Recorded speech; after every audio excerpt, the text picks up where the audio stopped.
So first of all, thank you very much. And it really is truly an honor and humbling to present together with such an illustrious panel today on such an important topic and timely topic, of course. And I thank Ambassador Gold, of course, for setting the stage, first of all, in enabling me to put on my academic hat for a moment, which I miss desperately. And I am indeed a doctoral student on hold at the moment because there's no time in Knesset. The second is really mentioning Danny Elazar, and that opportunity to really reflect on his important insights. And the third is actually maybe where I'll start from, and that is the reference to the processes that the United States has undergone and the importance when we answer this question on how these elections affect Israel. I think that it's very important, and maybe this is my academic hat, but maybe not. It's what I bring with me into Knesset, actually, I think too. I think it's very important that we reflect on these processes and not only what bind us together, so some of the similarities in the processes that Israel has been through, but also what sets us apart. And I think that it's very important to differentiate those. I think that, you know, we very oftentimes, because we have such incredibly deep shared values, mission and vision between the two countries and in those important relationships, we sometimes confuse the differences as well. And they're important to note, I believe, in the context of what these elections bring with them, so that we can improve and deepen the engagement between us. And when I say between us, it's not just Israel and the United States, it's also Israel diaspora relations, or maybe Israel and North American Jewry, because I believe that those processes have also affected the relationship between us. And we're at a really historic moment, an opportune time to engage with all of them. So if I begin with that, and with both what binds us together and possibly the acknowledgement of what sets us apart, then I would say that the first and most important thing to me, and I mention this in every context as a result of these elections, is of course the importance, the imperative for bipartisan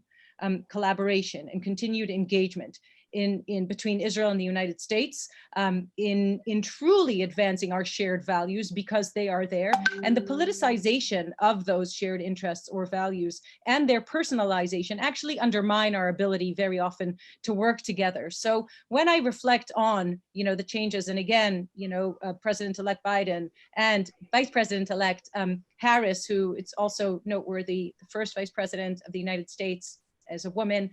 just to take a moment and pause on that as well, as part of the changes that may be the processes that we see, or the changes that we see in America and in Israel as well. The importance of engaging through that understanding of depoliticizing and depersonalizing that relationship and maintaining that bipartisan commitment, and not allowing Israel to become a wedge issue, is really part of the opportunity that I think we have to both identify and grasp in every possible way. And I'll maybe talk a little bit from my parliamentary work on what I've done through that lens. And I think I spoke on another panel, and my dear friend Gil Troy spoke about the election results and about the power of moderation.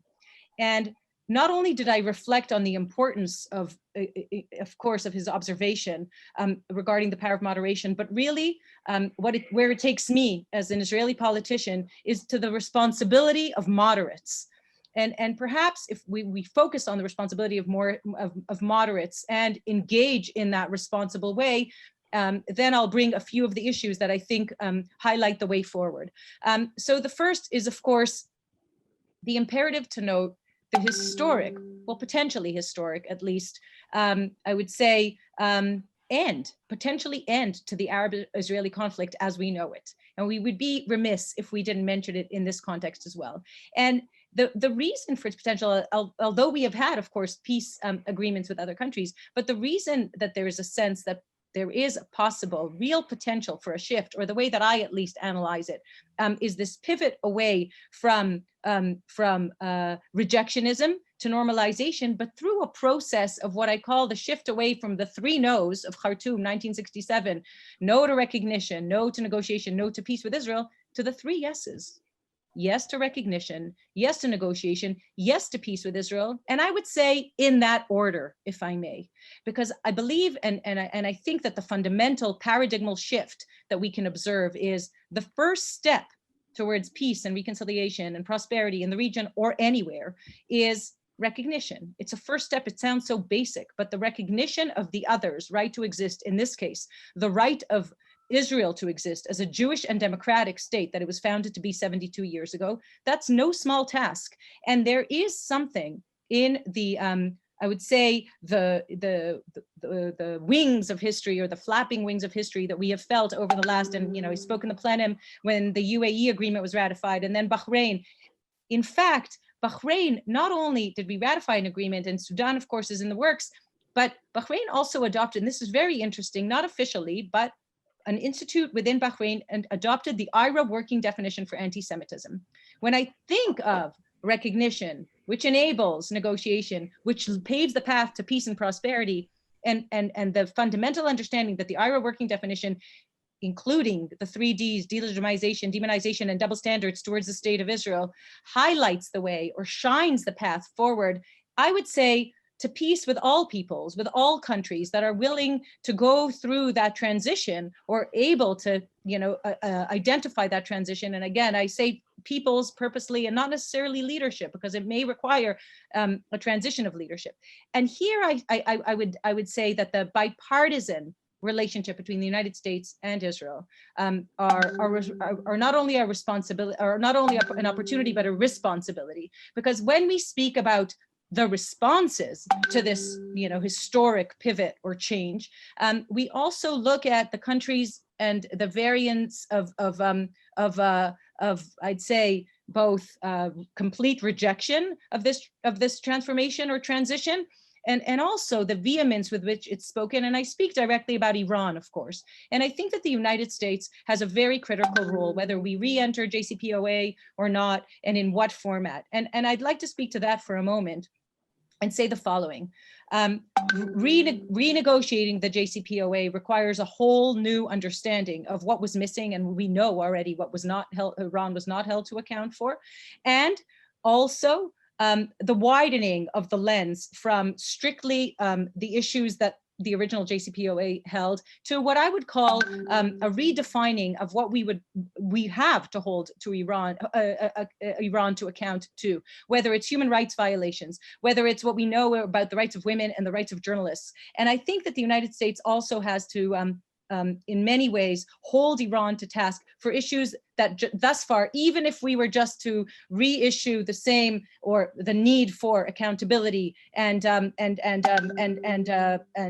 safeguards along the way, which were not assured and which we know were ignored, there has to be an identification of the additional issues that have to be a part of any kind of interaction. And that's, I think, our role in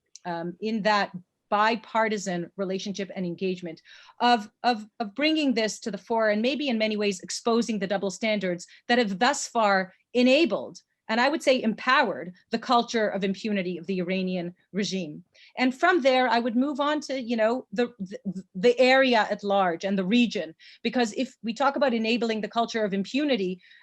by not exposing or addressing double standards, of course, we know that in international institutions as well, in international institutions, the United States is involved in less or more. Just today, we held in the Knesset a first time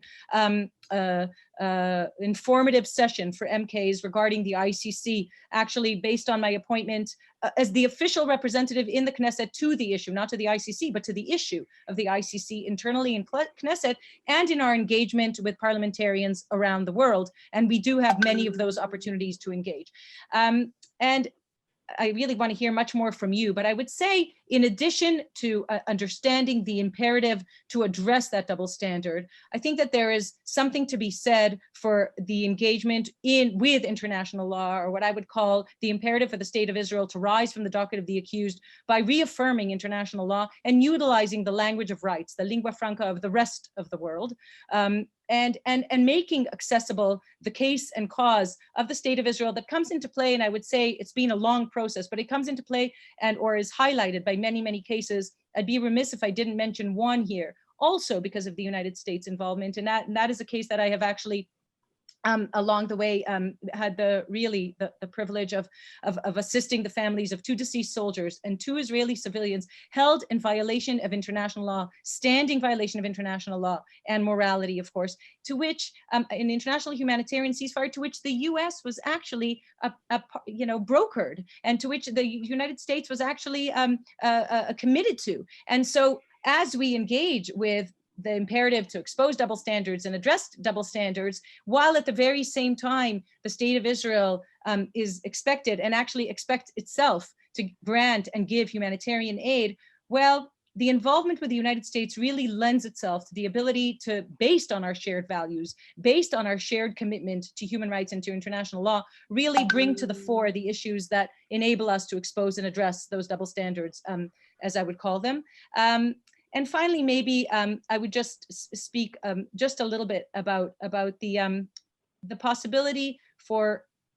shining the path forward for I would very directly with the Palestinians and indirectly with other countries that may follow suit. Michal, please come to your summation. I am. That's absolutely my last sentence. I think that